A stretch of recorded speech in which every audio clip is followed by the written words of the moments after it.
Hello, and welcome back to Empaths Anonymous podcast. I'm Christina. I'm Danie. And today we have a really special guest for Dry January. As you guys know, we're doing our January Wellness Reset month. So each week in January, we are hosting a separate guest talking about a different pillar, I guess you could say, different area of wellness. So we're having Jaime on to talk about sobriety today and Dry January and sober curiosity, which is what I'm curious about. But before that, what's in your cup? Today, because of Dry January, we have opted for non-alcoholic Bevies. beveraginos.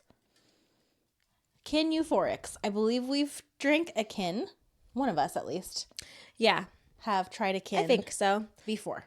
This is the Kin Euphorics. Spritz Euphorics. Energizing flow. And we waited for this to start recording so we can open it. Ready? Set. Ooh, that ASMR, guys. ASMR is for real. With our spherical ice, which is very special. Ooh, it's got a nice peachy kind Ew. of like rosy color to it. Yeah. Look how fizzy that is. I do love exciting. a kin. So obviously when we talk to Jaime in a moment here, we're going to ask her what's in her cup as well. And she's very clearly the connoisseur of non-alcoholic beveraginos. So we're going to put you onto a few of them for those of you who are sober curious or are Yeah. sober, and anything that we talk about as far as like drink wise, we'll link in the show notes. Yes. Kin, please sponsor us. Ken, What I do like you want to about sponsor it, me? Cheers. cheers. It's not too sweet and it's not syrupy. It tastes like it could be a cocktail. Not syrupy at all. It almost has like because it's so citrusy, it does have that kind of like, it's got a mouth feel of Mouthfeel? a mouth feel. Like when you, What? okay, so like the way it feels in your mouth? yeah. Oh. Like when you talk about like tasting things, you kind of rate the mouth feel. Like when you drink wine, Yeah. you know, when we talk about if a red wine specifically has like a lot of tannins, it's going to feel really acidic. It's going to suck the moisture out of your cheeks. The tannins. The tannins. But yeah, what is in your life cup? In my life cup, I am feeling this January reset. Yes. I'm feeling Let's break it down, really- honestly. So much has already happened and it's been a week. right. I'm feeling really high energies despite coming off of this many week long illness that I just can't seem to get rid of. And it's everybody and it's everyone around me. And so I'm like, literally stay away. If I have to be sick for one more week, I'm going to actually stab someone. But other than that, yeah, I feel like ready to go. There is, I think, a lot on the horizon and it can kind of feel overwhelming at times, but it feels like a very high opportunity type of energy. Yeah. That's how I'm feeling. Yeah. Definitely. 2025 is coming for all of us in a great way. I feel like personally. I know a lot of astrologers are saying it's going to be a very chaotic year that kind of resembles 2020, not necessarily like a worldwide pandemic, but just kind of the chaos of it. I'm like, well, no, duh, there's going to be an orange man in the Oval Office again. But yeah, I think, and I said this to Danie yesterday, 2024 was for the pop girlies and the lesbians. You know, we saw the rise of Sabrina Carpenter. She's been around, but she really took off in 2024. Right. Yeah. Chapel Roan, Renee Rapp, Billie Eilish came out. Oh, true. We had a lot Ariana, of comebacks Symphony. for the 2000s Yeah. girlies too. It's like where we kind of Right. hit the peak of the 2000s comeback. Charlie we had, XCX. Yeah, we had a little bit of a Lindsay Lohan moment. Like Yeah. we're getting our girlies back from the 2000s. Yeah. And 2025, I already feel like is going to be the year of the male comeback. Bad Bunny's album released. I think that I made this bitch a believer. You guys, it's not that I never was. I just know myself, and I know myself well enough. I've talked about this before, that once I dive into something, I can't just like something a little bit, especially if it's music that good or if it's a person as beautiful as Benito. So I knew once I stepped a toe into the world that I would be done for. And I indeed was correct. Yeah, I'm just at the point where I'm like late. Yeah, but I'm here. embracing it because it's like, why would I keep myself from any kind of joy? I think I'm struggling to feel like maybe I can't keep up with all the things that bring me joy. Oh, there's a cycle. Yeah, I suppose like in between him releasing albums and doing anything is like when you rest. But yeah, I obviously have been enjoying the new album a lot, and I think that there's a lot of discourse happening around the album outside of it just being a piece of art and album that he released just to release music. It's not that. And so I'm ready to get into the interviews. I'm going to be on the YouTubes, and that's really what it is. And my TikTok algorithm is going to change. Yeah, and that's okay. I'm open to it. Yeah. I think that because we have so much going on, there's just not even the capacity to dive into the level that we may be used to. That's true. So I also take that in stride. Like, I fully was there for Wicked. I still am very much in my Wicked, but I'm like, I also don't have hours and hours a day to like do the thing. I also already saw it 4 times. Oh yeah, we did buy it. We did buy it. Wicked's gonna always be an ongoing love for me. Yeah. I finally convinced my daughter to say yes. I think I asked her every single day since New Year's Eve, hey, do you want to watch Wicked? Hey, do you want to watch Wicked? And finally, I got a yes the other day. Yeah. And we put it on. It's not something that she just sat there and watched. It's obviously a 3-hour film, but I knew that she would enjoy the for a 4-year-old, dancing and the music and all that. Yeah. We kept like, there were certain parts that were like, okay, you need to see this. Yeah. We're like, okay, watch this part where you're going to like this part right here. Yeah, exactly.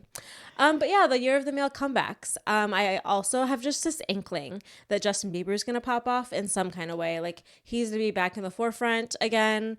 I don't know if that means an album or something else. Obviously, Joe Jonas is releasing an album. The Jonas Brothers are doing their 20-year tour, whatever the fuck they're calling it. And he's been on the line. I love Single Joe. I will just say that. Internet. As controversial and problematic as that might be, I love Single Joe. Shout from the rooftop, girl. I think a lot of people love Single Joe.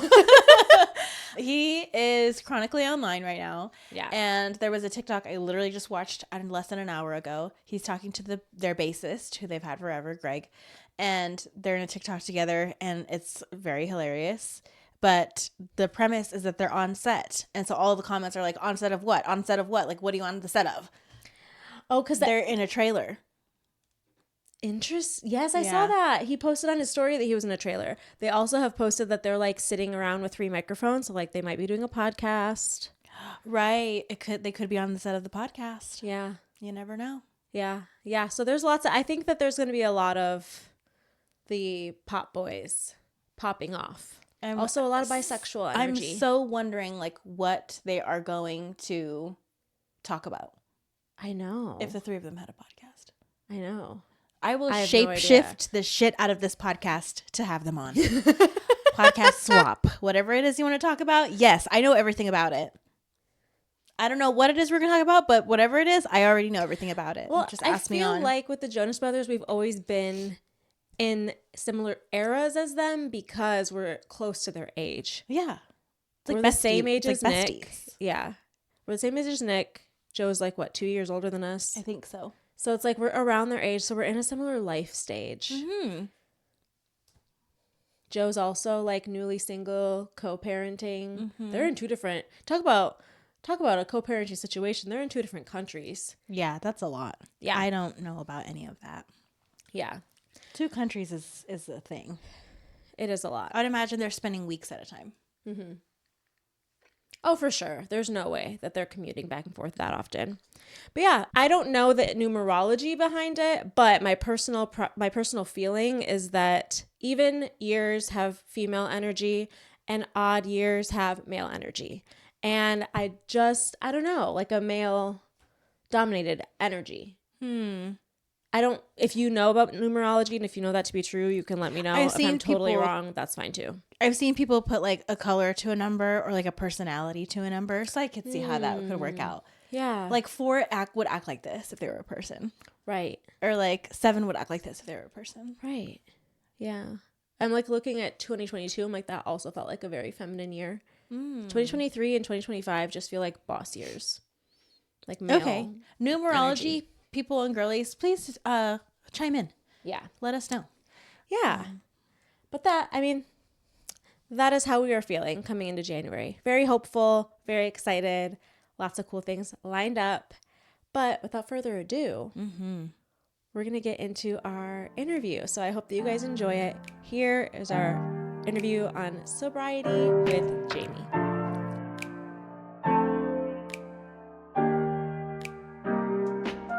Hi, everyone. Welcome back to Empaths Anonymous podcast.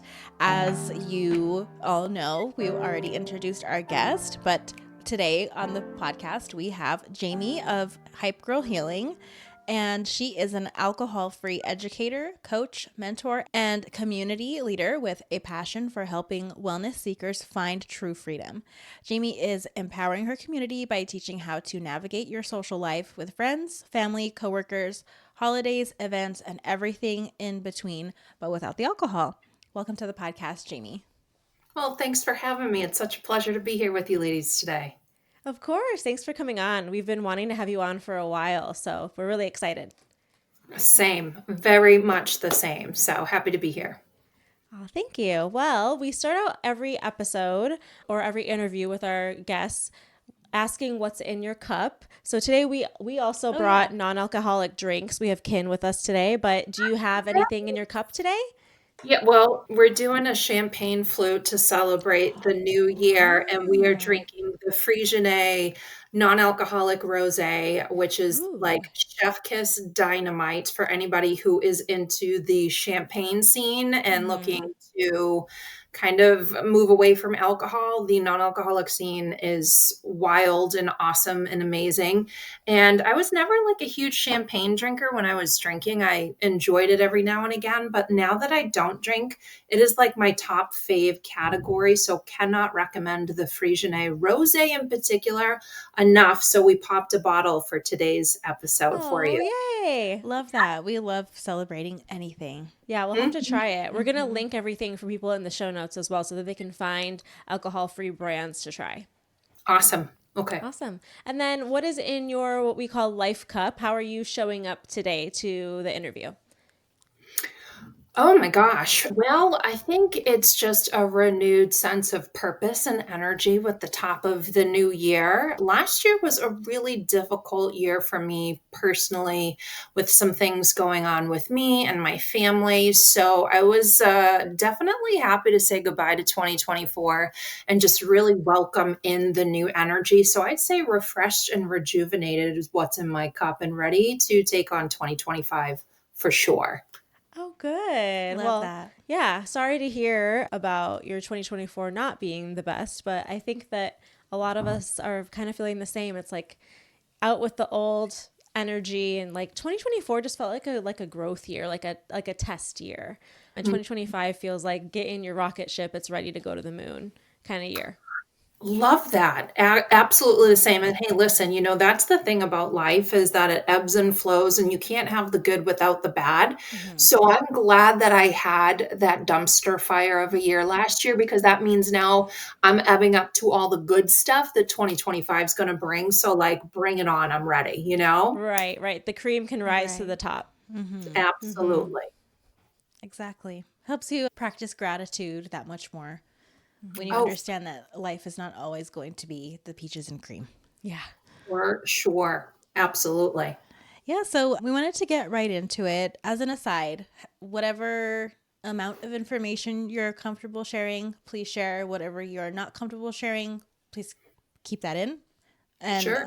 Whatever else, like we're totally open to how much you want to share versus how much you don't. So that being said, what has your journey to sobriety looked like? Sure. Hella bumpy. This was something that I've been doing for years upon years upon years, where I would have a steady drinking habit. You would find me in all of the social outlets. I'm originally from the East Coast, and my life was completely and totally consumed with alcohol. So if I wasn't around alcohol, I was drinking alcohol. I was at the new it spot, trying the new it restaurant or bar, and rubbing elbows with owners, and it was just my whole life. It was my whole personality. And time again, I would take these little breaks, these little dry months before like dry Jan was even a thing.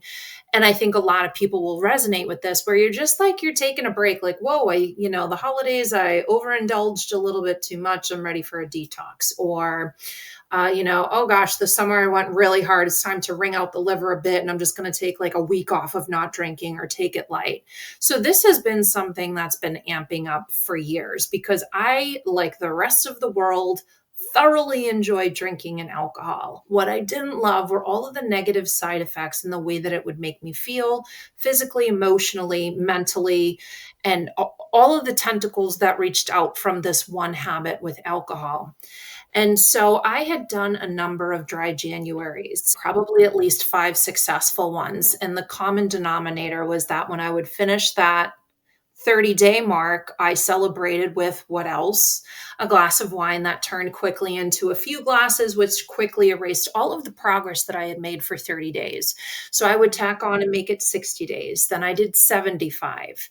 And at the top of 2017, after finishing and completing my first full year of moving clear across the country from the East Coast over here to San Diego, I decided I was going to do, for the 2017 new year, 90 days of a dry Jan, coupled with Whole30, which, if people are not familiar, that's kind of like I hate to use the word clean because I know that she has done a complete revamp of the Whole30, but a nice little detox of eating whole foods, ingredients, and there's no alcohol, no processed foods, things like that. And I did really well with doing a Whole30 during my dry Jan. And I said, let's do it for 90 days. And so January 1st, 2017 was the first day of the rest of my life. And I just clocked in at the top of the new year, 8 years without alcohol. And I can say wholeheartedly, it is a decision that I have yet to regret ever. In the 8 years that I have not picked up a drink, I have never regretted not drinking, not once, not ever. And the rest is history. Wow. Well, congratulations. Yes, congratulations on 8 years. We That is love that number. That is a huge feat. Yeah. Mm-hmm. Thank you. Yeah, it feels really good. And in the same token, it feels wild because, like so many other people, my whole identity was drinking. You would always see me with a glass of wine.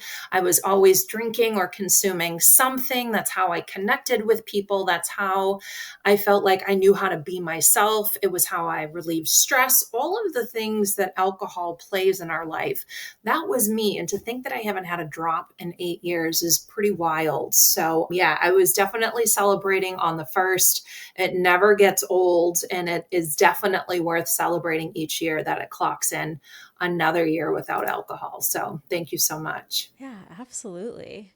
Yeah, I did a short stint. I think so. The first year that I moved here, I went to San Diego Pride, which our Pride is in July, not in actual Pride month. So after Pride, I was like, okay, I'm going to not drink until my birthday, which is December 21st. And so like about 5-ish months. Mm-hmm. And I did really feel like proud of myself because, kind of like you said, I thought I couldn't have fun or couldn't let loose without alcohol. And it really did show me you can do all these things that you did, with a drink or two in your system, totally sober. And I felt like I still had fun, if not even more fun, because I was 100% mentally present. Mm-hmm. The mental clarity piece never gets old. And, on that quick note, you literally have like the best time ever. It just might look different. And that's all because so many people equate fun and socializing and going out with alcohol. Well, that's what we've been programmed to believe in.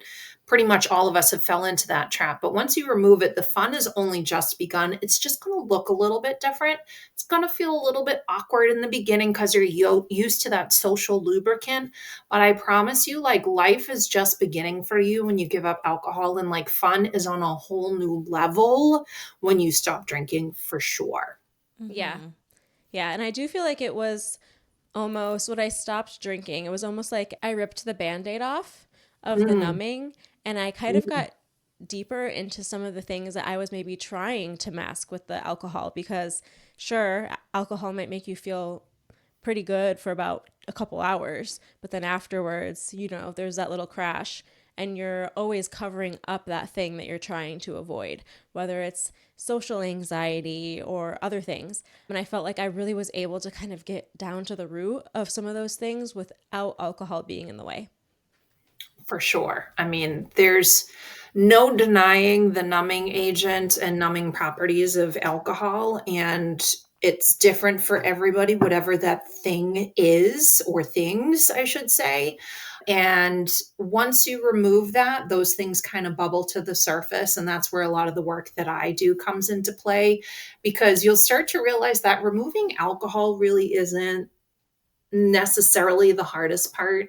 It's all of the feelings and the emotions and thoughts that you haven't dealt with, that have been numbed out and quieted out and shut down with alcohol, that you didn't have to necessarily deal with or hear or pay attention to, that really starts to kind of bubble to the surface. And it's like, oh, well, what is this feeling and how am I supposed to navigate this?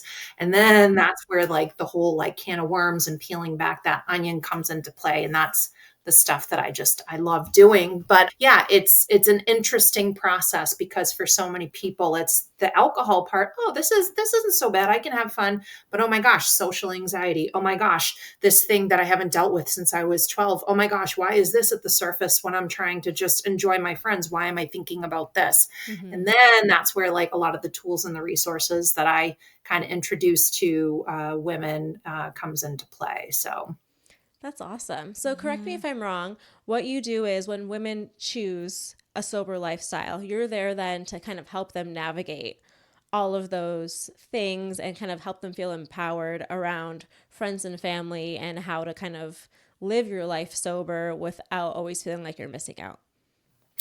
yeah, that's a sliver of what I do. It's all encompassing, because here's the deal: when you remove alcohol, the tentacles reach far and wide. There isn't one area of your life that isn't affected when you stop drinking, good and bad, right? Mm-hmm. And there's lots of things that you're navigating. First off, like the social element is so huge for so many people. That's one of the biggest roadblocks.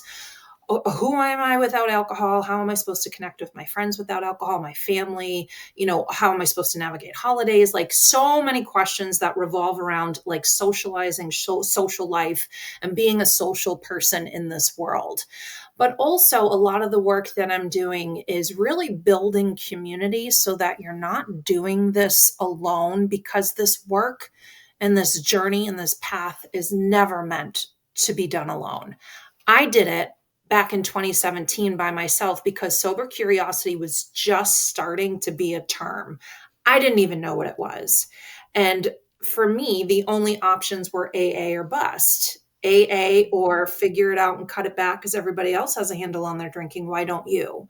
And there had to be something else there that just wasn't quite there when I stopped drinking, which is kind of the long story short of how Hypegirl Healing came to be, because I was in isolation creating the very things that I needed.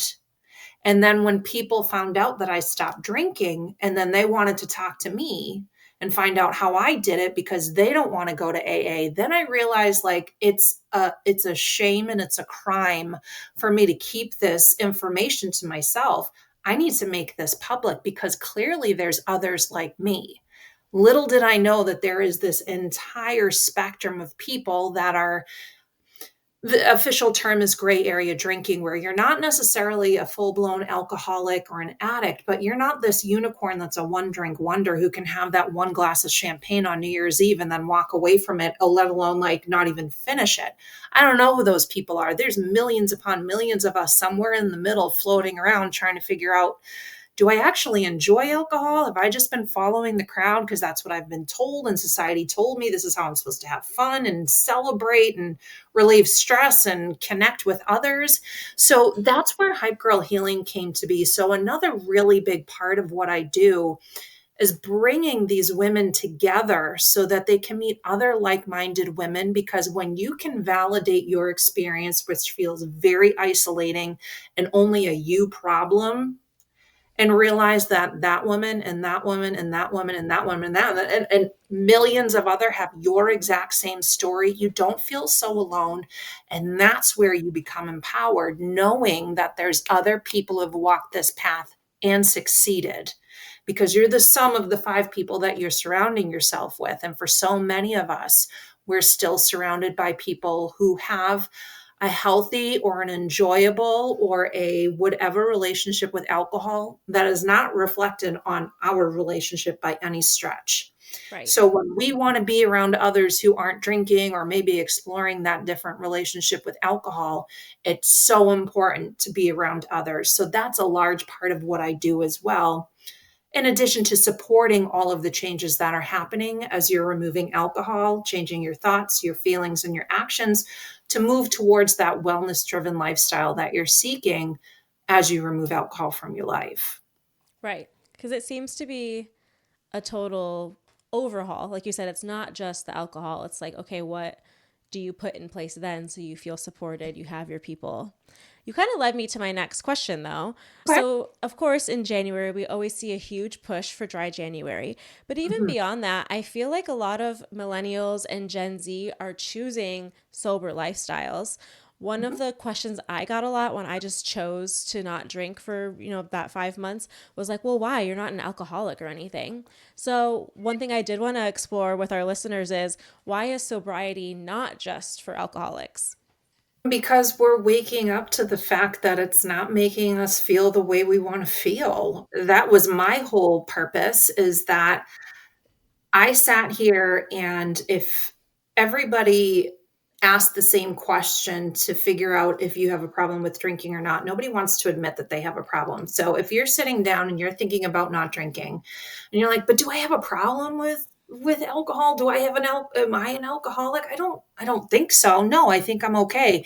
We default automatically to trying to moderate or to cut back. And if you're somebody like me, that was the broken solution that I tried over and over and over and over again. And I kept getting the same result until I realized I don't need to figure out this moderation game, because it's never going to be enough after one. I'm never going to want to stop after one. So what is it that I need for me? And then when I started asking a different set of questions, well, is alcohol positively impacting me or negatively impacting me? Let's make a list.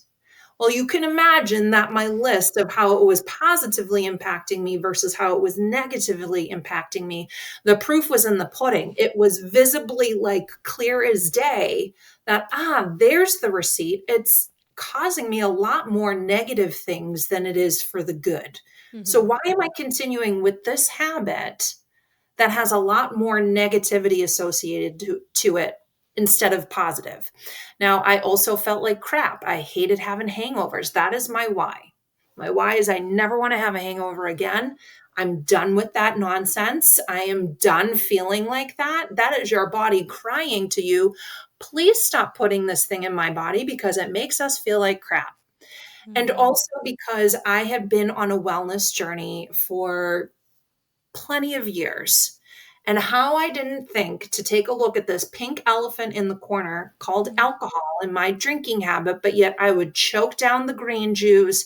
I would chomp on the kale. I would chug down the turmeric. I would go to the workout classes. I would do the 10,000 steps. I would do, guzzle down the bone broth, but I wouldn't be willing to take a look at this one habit that maybe, just maybe, is impacting all other areas of my life. It was time to take a look at the pink elephant.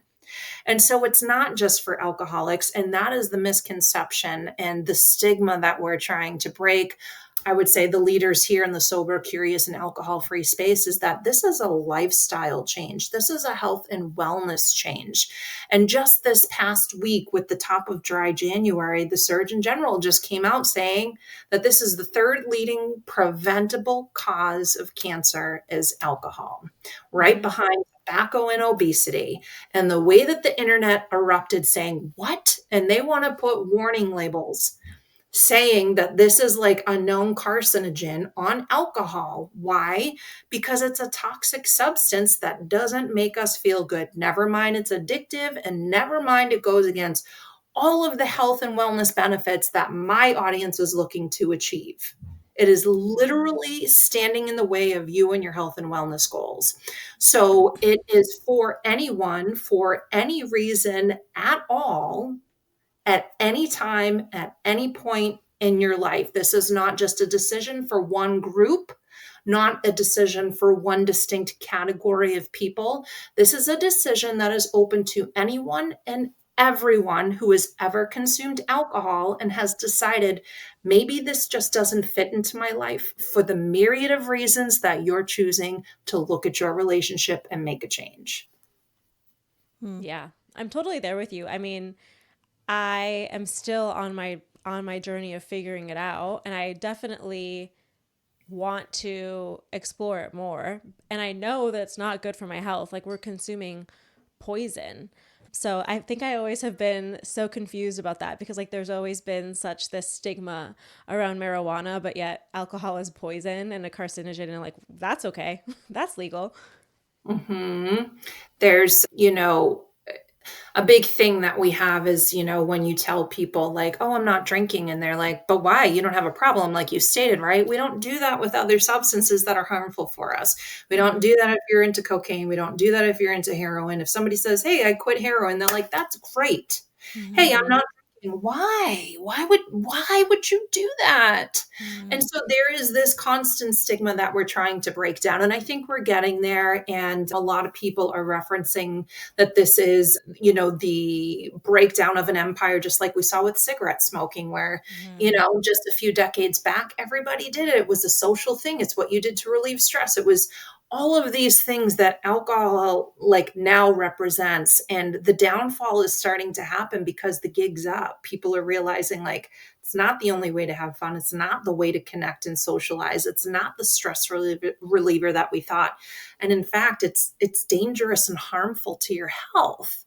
I'm certainly not here to put fear in anybody's earbuds or, I don't love being that person who's like, you should never drink again because it's toxic and it's terrible for your health. Listen, if you have a great relationship with alcohol, there's plenty of things in your cabinet, your home, your environment that are, not great for us. But like the way that the news is starting to come out about alcohol and having a warning label on it, it gives people the option now to realize like, is this something that I want to partake in? Because again, it is harmful for your health. But if you're choosing to do that, that is your decision. No hate, no shame.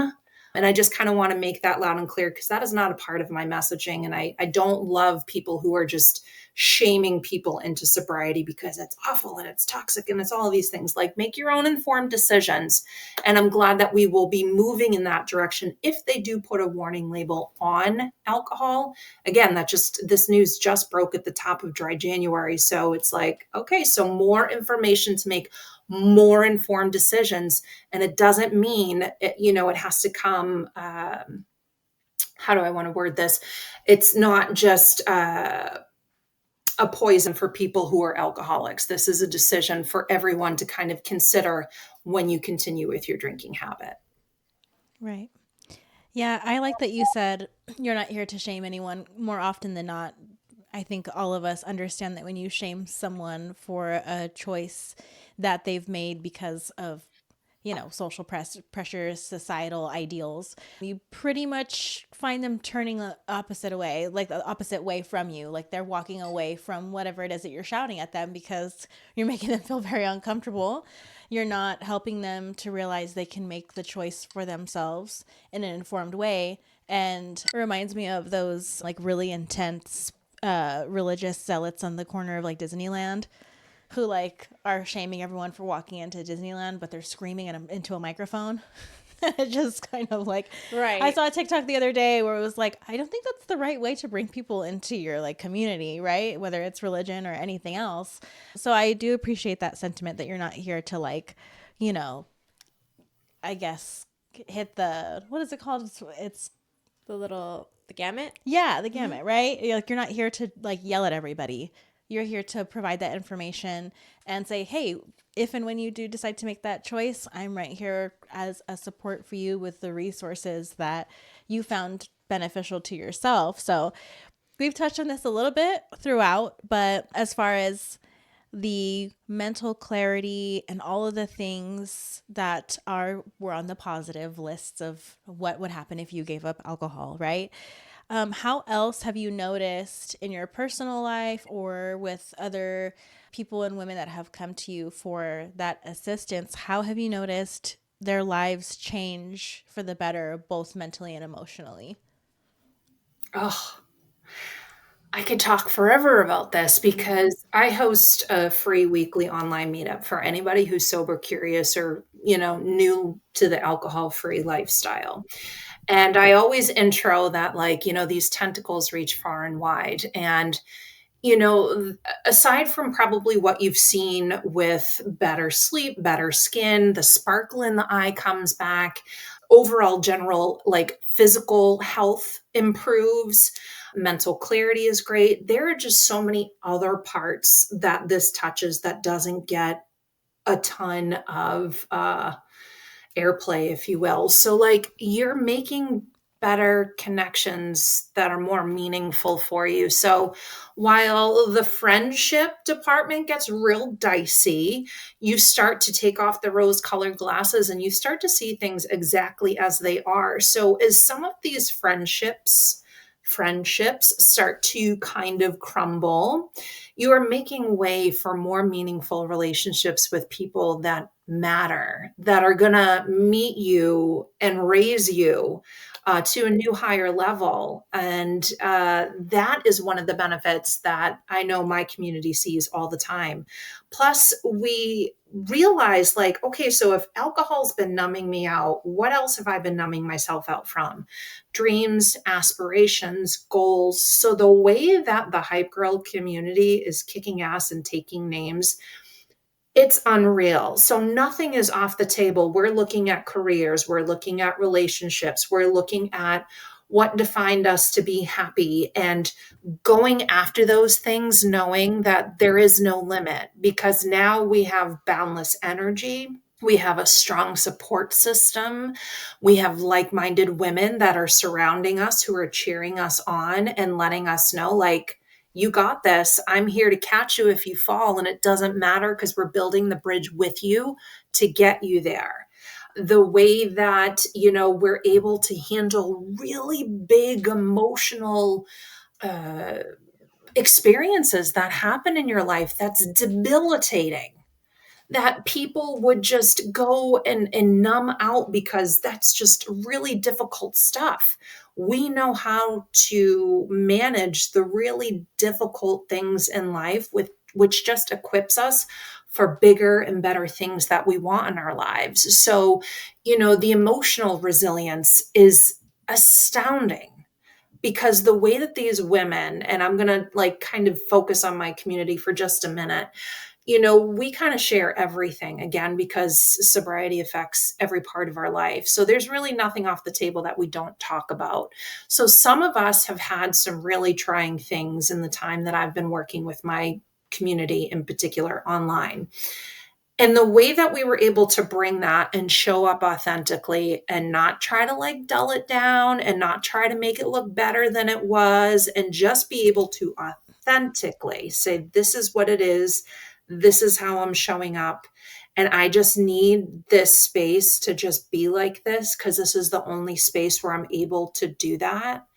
And then to work through it together and then get on the other side and then just watch, they skyrocket after that. The emotional resilience is one of the best parts with mental clarity and the connections, aside from some of the, I guess, like surface level stuff. Like I said, the better sleep, the better skin, if you lose weight from it because you're not intaking all of those sugar calories, Mm-hmm. you know, it's just, the list goes on and on and on. And it's, we could spend a whole episode, but I think that would kind of summarize some of the other lesser known benefits that people aren't necessarily talking about that my community experiences. And it's just the best thing to witness ever, is just to watch these women be able to regulate their emotions and to have resilience after really like hard, trying times, because we're there doing it together and we get to see each other on the other side. It's just the best thing. And to not have to use alcohol for it, it's incredible. Right.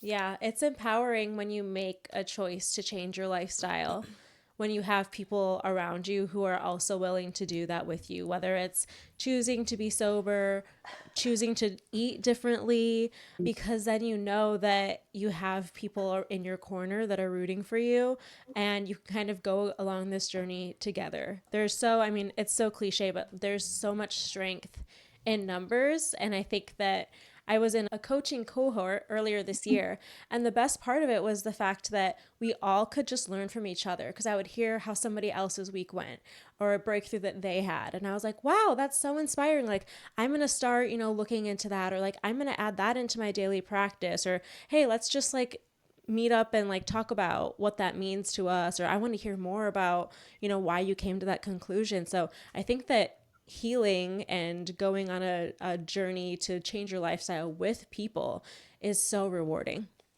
It is. And I think, when we talk about, gratitude with sobriety, you become so grateful for every single thing that got you to that point. And that's how we start to neutralize some of the intense shame and guilt and all of the gross feelings that bubble to the surface. It's like, it got you to this point. So you get overwhelmed and overconsumed with this gratitude. And the best way, when your cup is overflowing with gratitude for this beautiful alcohol-free life that you're creating, is to pay it forward. Mm-hmm. And when we have somebody in the community that's struggling with something, just like you said, when you're in a cohort, the hype girls are jumping in to help one another, because they're like, oh my God, I literally just went through that like last month, and this is what worked for me. And you're sharing all of this information because it does no good for you to sit on that information. And there is no better feeling than being able to pay it forward for somebody who's a few steps behind you, to reach your hand back and say, hey, come on, we got this. This is what I did. We're going to do it together. This is how it worked. Let me know how it goes. Like, and I didn't even have a chance to step in, because the Hype Girl community is that magical and amazing. We're all doing it together and sharing it, because that paying it forward from the immense gratitude that you have. Like, I can't believe I'm like, this life is incredible without alcohol. I had no idea. Paying it forward is just one of those ways. And when you're in that group, it's just like, it's called like the hive mind. You just all are jumping in and sharing together, because you want everybody on your playing field. There is no like comparison. It's like, I need you to get here with me, and I'm going to do it with you. So take my hand, let's go. Mm-hmm. And it's the most incredible thing to watch ever. Right. Right. Yeah. We And all I'm- win. Yeah, exactly. And I'm sure you're noticing that a lot of your community members are adopting that hive mind in so many other areas of their life, right? Whether that be with like family and friends that are external, that maybe haven't, I guess, approached that part of their life, or haven't made that decision for themselves. Don't necessarily see it as a problem. Like you said, maybe they have a totally fine relationship with alcohol, but seeing someone else live out a completely different lifestyle than maybe what they were used to seeing from that person, I think can probably just inspire someone who's not even like, part of the Hype Girl Healing community, right? So you're seeing this kind of bleed into so many other areas of someone's life when you choose something so different from what you've just known for years. Yeah. And the best part is, you become this pillar unbeknownst to you. People are watching and they see that sparkle and they see this like new side of you. Now that's going to irritate some people's demons, and that's none of your business if it does. Okay. Mm-hmm. Let them deal with that. And if they're going to be negative Nancy's, they could be negative Nancy's on that side. But Right. for those who see you as that pillar, it's like you are, just by getting yourself into this space, right? And taking care of yourself, and really just like it shines out, you start to inspire the people around you. And like you just said, it starts to spark the conversations with those who are interested. And then you're starting to bring in people into your world just by showing up and being yourself and being authentic and realizing how you can show up in the world without alcohol. It's just this beautiful ripple effect that ripples out into the world. And Lord knows we could use more like positive influences out in the world. So, go us for those who are being those pillars of light in the world. But yeah, it totally, totally does that for the Hype Girls for sure. Yeah. Well, you answered our question on community just naturally, which we love. And that's something that we really focus on here and want to build more of. So, for our listeners, and even for myself, because I think this is where I get tripped up the most, can you give some tips on how to tell people you aren't drinking, or different ways that you can like navigate social situations? Because I think that a lot of us can relate when we're trying to take this journey, whether it's for a month or just as a lifestyle change, that can be a little intimidating. For sure. So we're going to start off and give you a permission slip to do white lies. Okay. These are small, innocent white lies where it's not harming anyone. Okay. We never want to promote lying to harm anyone or yourself. These are little white lies just until you get comfortable. So we can start off with the natural response, which is, I'm just taking a break. You can move into, I'm on medication. I'm not feeling well. I'm still hungover from last night. I'm, got a big morning. I got a big meeting. Whatever it is that you want to say that makes you feel comfortable. Now, I have an entire list of responses that people can use in a template shop that I have on my website, but those are just some easy ones. If we have someone whose demons are getting irritated by you just being a sober badass, then if this person's being a then you can use what I call the zinger. And when they come in, they're like, well, that's stupid. Why aren't you drinking? And they're not going to leave you alone, which happens more often than I care to admit. You just go ahead and put the onus right back on them. And I like to make a little body contact and do a little hand on the shoulder, cool, calm, and collected, and say, why do you care so much? And you watch how that person just backs right off, and you can go on with your merry way and not have to answer any more questions because it's none of their goddamn business. Period. Yes. Okay. And so it is. There's the polite answers, then there's the answer to get the people off your back. And then you Right. go and you sip your fancy non-alcoholic drink while they go be irritated and question their life as to, why do I care so much? Yeah. Okay. Right. So those are just a few quick responses that you can use, and you do not owe anybody an explanation. Short, sweet, 5 words or less. I'm not drinking right now. I'm taking a break, period. You don't have to go on, well, I had this really bad hangover and then all of the, and you're verbal diarrheaing on this person. You don't have to do that.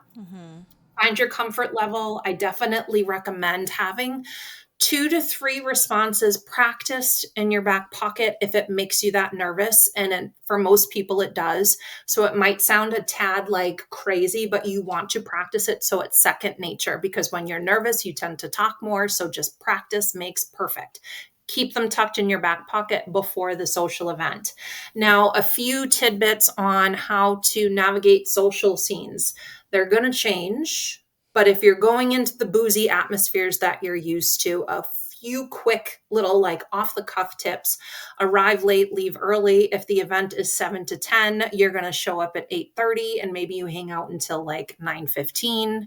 You always want to have a drink in your hand. Most people aren't going to notice what is actually in your cup, but they're going to recognize that that's a champagne flute, which signals champagne, which what signals to them that you're drinking, which makes them back off on the questions, because it's the questions that you are not comfortable or ready to handle just yet, because you yourself might not know all of the answers of why you're doing this. And I'm not sure if I have a problem, and should I be going to try to be sober? I don't know how to figure this out. So this is just like these are just like cues, sending like, messages to people like she has her champagne flute, she's drinking. And this little like quick tip will really just kind of back people off. Having your responses ready, having an exit plan ready, because you'd be surprised how much that can trip you up, because then you start to get nervous. If you start to feel triggered to drink, know your exit plan. What time do you want to leave? Are you saying goodbye to people? Or are you just Irish goodbying? Are you familiar with the joint that you're going to? Do you know where the exits physically are? Things like that, because the name of the game is the more prepared you are, the more successful you're going to be. And it's not going to be like that forever, but you want to have a game plan. When you're going into these things, because the less blind spots you're trying to navigate, the easier and more enjoyable these first handful of social events without alcohol are going to be.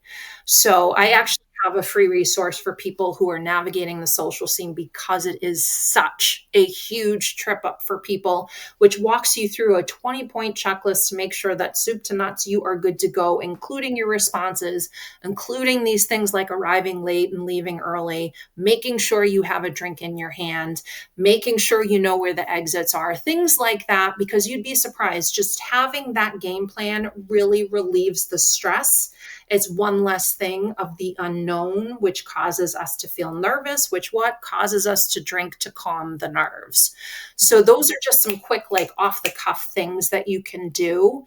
And then I will close with just saying this for the social scene. No is always an option on the menu. If you just feel like you are not quite ready to be in that social environment, especially if it has a boozy backdrop, I promise you there will be other events and there will be other times for you to connect with this people. You can say no if it means that it's going to have you stick to your sober and alcohol-free goals. Say no, take a pass on that event, and then maybe see how you're feeling for the next one. You don't have to go. You don't owe it to anybody to show up. You can, again, make a white lie. Oh, I was feeling sick. Oh, this came up, whatever it is, to make sure that you are secure in your decision to not drink, because going there already feeling like you're not quite ready for that scene yet is only a recipe for disaster. Yeah, it's 2025, so no is definitely a full sentence. So we love that. We love that's an option if the listeners are feeling like all those checklist things are very overwhelming for me right now. Choose no. Well, we love this conversation. Thank you so much for coming on. Before we let you go, we did want to give you the space to just say where everyone can find you on socials, plug your website, where everyone can find those resources, and if they are ready and willing to join that community. For sure. So you can find me at hypegirlhealing.com. That's the home base. That's my little mecca on the interwebs. All of the things will be there. Otherwise, on socials, you can find me on Instagram, find me on Threads at Hypegirl Healing. And I have an online community. You'll find all of that information in my links in bio and socials. Also, you'll see it on the website. That is open to anyone and everyone. We have open doors with Dry Jan. So come on in if you're looking for a like-minded community of women to support you with this decision, especially if you're doing Dry January or a dry month. But also if you're in the San Diego area, I am doing in-person events to bring the in-person community here in San Diego together so that you can meet all the rad, awesome women that are choosing a sober, curious, or alcohol-free lifestyle and get you plugged into the community that's right here in beautiful San Diego as well. So highly encouraged, because that's how we all met. So Yeah. please, if you're local to the Southern California area, please join one of those. And if you're not, of course, the virtual community is just as incredible. So again, thank you so much. We really appreciate you for coming on, and we'll see you next time. Yeah, I know. I already had all these other questions sparked because I'm like, well, what about dating sober? So maybe we'll have to have you on in the future again to talk about that. for sure. Well, thanks for having me, ladies. I always love talking about this. So thank you so much for having me.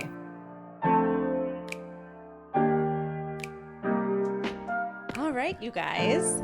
I really enjoyed that conversation. It was very informational. So I think that it's maybe something that I'm going to have to revisit to get all of the different points. But I mean, I think that was the intention from the beginning, is we wanted to for those of you who may be sober curious, we wanted to give you all the information, all the facts. And do with that what you will.